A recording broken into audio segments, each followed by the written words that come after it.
அஸ்ஸலாமு அலைக்கும். தக்காளி சாதம் செய்வது எப்படி பார்த்துடலாமா? முதல்ல அழகனமான பாத்திரம் எடுத்து எண்ணெயில் போட்டு நல்லா வெங்காயம் போட்டு நல்லா வறுத்துக்கோங்க. அதுக்கப்புறம் இஞ்சி பூண்டு போட்டு நல்லா செவக்காகிற வரைக்கும் வறுத்துக்கோங்க.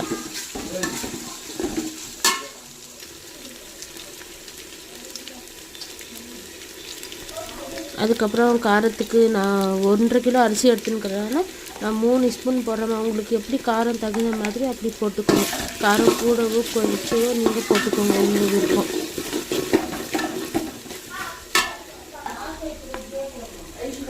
அதுக்கப்புறம் அது நல்லா இதானதுக்கப்புறம் தக்காளி போட்டுக்கோங்க. தக்காளி போட்டு நல்லா மசிச்சுக்கோங்க.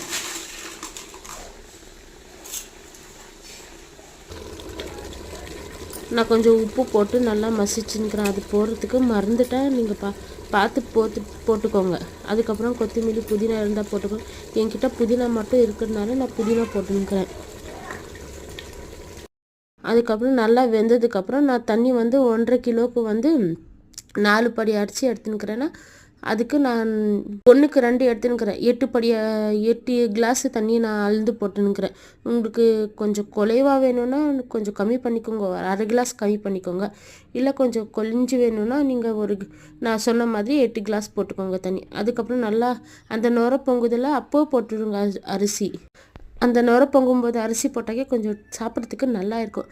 அதுலேயே நான் நெய் போட்டுன்னுக்கிறேன். அது உங்களுக்கு காட்ட மறந்துட்டேன், அட்ஜஸ்ட் பண்ணி பார்த்துக்கோங்க. அப்புறம் உப்பு காரம் எப்படி இருக்குதுன்னு செக் பண்ணி ஒரு 5 நிமிஷம் மூடி வைங்க, நல்லா கொதிக்கிட்டோம்.